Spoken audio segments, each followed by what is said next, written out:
જ્યાં બોપલ શેલાના ક્લબો 7 રોડ પર 2 કિલોમીટર વિસ્તારમાં 25થી વધુ રેસિડેન્શિયલ સ્કીમમાં 30,000થી વધુ લોકો રહે છે। રોડ પર ખાડા અને ગટરના પાણીની સમસ્યાને કારણે અવરજવરમાં મુશ્કેલી પડી છે। ત્યારે સ્થાનિકોની રજૂઆત છતાં પણ છેલ્લા 5 વર્ષથી ચોમાસામાં આ સમસ્યા યથાવત છે। ચોમાસું પૂરું થયા પછી પણ રસ્તાઓની હાલત સુધરી નથી અને લાખો રૂપિયા ટેક્સ ચૂકવવા છતાં રહીશો પાયાની સુવિધાઓથી વંચિત છે। એક તો વરસાદના વાતાવરણમાં ભાઈ એવી બિસ્માર હાલત થાય છે, પાણી એટલા ભરાઈ જાય છે, ખાડા એટલા હોય છે રોડ ઉપર એનું, અને એક સાઈડ બીજું બિલ્ડિંગ કન્સ્ટ્રક્શનનું બધું કામ ચાલુ હોય છે, તો ત્યાં પણ મોટા મોટા ખાડા અને મોટા મોટા ભૂવા હોય છે, તો આવવા જવામાં પબ્લિકને બહુ હાલાકી પડે છે।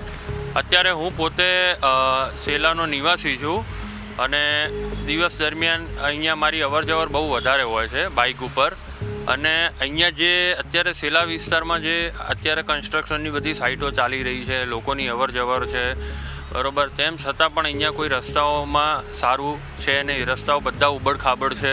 બરાબર, અને અમુક જગ્યાએ તો એવા ખાડા પડેલા છે કે તમને કમરનો પ્રોબ્લેમ પણ થઈ જાય શકે છે, અને એમાં પણ જે ઘરડા છે, વૃદ્ધ માણસો છે, એ લોકોને અવરજવરમાં બહુ તકલીફ પડે છે। રાજ્યભરમાં વરસાદમાં તમામ રસ્તાઓ ખરાબ થઈ ચૂક્યા હતા અને મુખ્યમંત્રીએ આદેશ કર્યો હતો કે દિવાળી પહેલાં તમામ રસ્તાઓ જે છે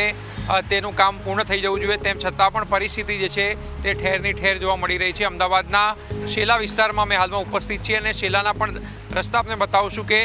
લોકો જે છે તે બિસ્માર રસ્તા ઉપરથી પસાર થઈ રહ્યા છે। વાત કરવામાં આવે તો શેલા ક્લબો 7 રોડ આવેલો છે, જેમાં બિસ્માર રસ્તા જે છે તમે જોઈ શકો છો કે તેમાંથી લોકો પસાર થઈ રહ્યા છે। એક બાજુનો રસ્તો જે છે તે બંધ કરી દેવામાં આવ્યો છે, હાલ એક બાજુનો રસ્તો જે છે તે પણ ચાલુ છે। ખાસ કરીને પાઇપલાઇનનું કામ જે છે તે ચાલી રહ્યું હતું, પરંતુ તેનું પૂરણ કર્યા બાદ પણ રસ્તો જે છે તે ઔડા દ્વારા તૈયાર કરવામાં નથી આવ્યો, તેના જ કારણે લોકોએ પારાવાર સમસ્યાઓનો સામનો જે છે તે કરવો પડી રહ્યો છે।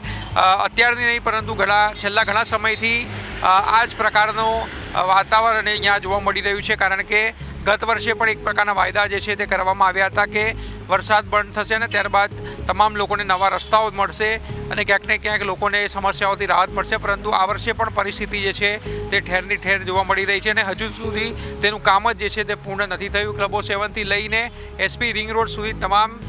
જે સમગ્ર રસ્તો જે છે તે પણ આ જ પ્રકારનો જોવા મળી રહ્યો છે અને લોકોમાં પણ આક્રોશ છે કે આટલા કરોડો રૂપિયાનો ટેક્સ જ્યારે શેલા વિસ્તારના લોકો ભરે છે ત્યારે તેમને પ્રાથમિક સુવિધાઓ જે છે તે પણ નસીબમાં નથી મળી રહી। કેમેરામેન નીતિન સાથે આશુતોષ ઉપાધ્યાય, ન્યૂઝ કેપિટલ, અમદાવાદ।